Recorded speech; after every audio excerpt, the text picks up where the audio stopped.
আপনারা খেলেন তো এই খেলা দেখে আনাস রাদিয়াল্লাহু তাআলা আনহু ভুলে গেলেন যে বিশ্বনবীর জামা আনতে হবে। উনি ভুলে যে উনিও দাঁড়িয়ে খেলা দেখতে শুরু করলেন। এখন ঘন্টার পর ঘন্টা যায়, আনাসও আসে না, জামাও আসে না। বিশ্বনবী ভাবলেন, হায় রে, আনাস মনে হয় ভুলে গিয়েছে, কি আর করা যাই, নিজের জামা নিজেই নিয়ে আসে। বিশ্বনবী বের হলেন জামা আনতে। বের হয়েই দেখে মদিনার গলিতে বাচ্চারা খেলতেছে, ওইদিকে আনাস রাদিয়াল্লাহু আনহু দাঁড়ান।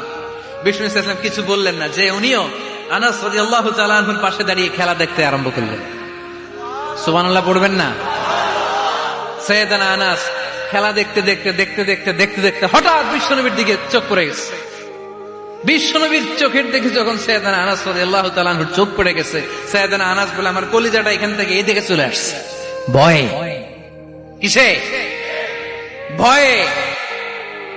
উনি বললেন, আমার গলা শুকিয়ে যেতে আরম্ভ করলো, কাঁপতে লাগলাম। আয় হায়, এখন আমার মনে পড়ছে বিশ্বনবীর জামা আনতে পাঠাইছিল, ভুলে গেছে খেলার আবেশে পড়ে।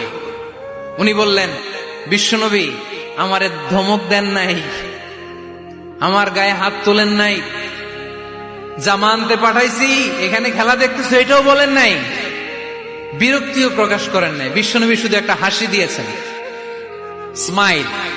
কি দিয়েছেন? একটা মুচকি হাসি দিয়েছেন। কি হাসি?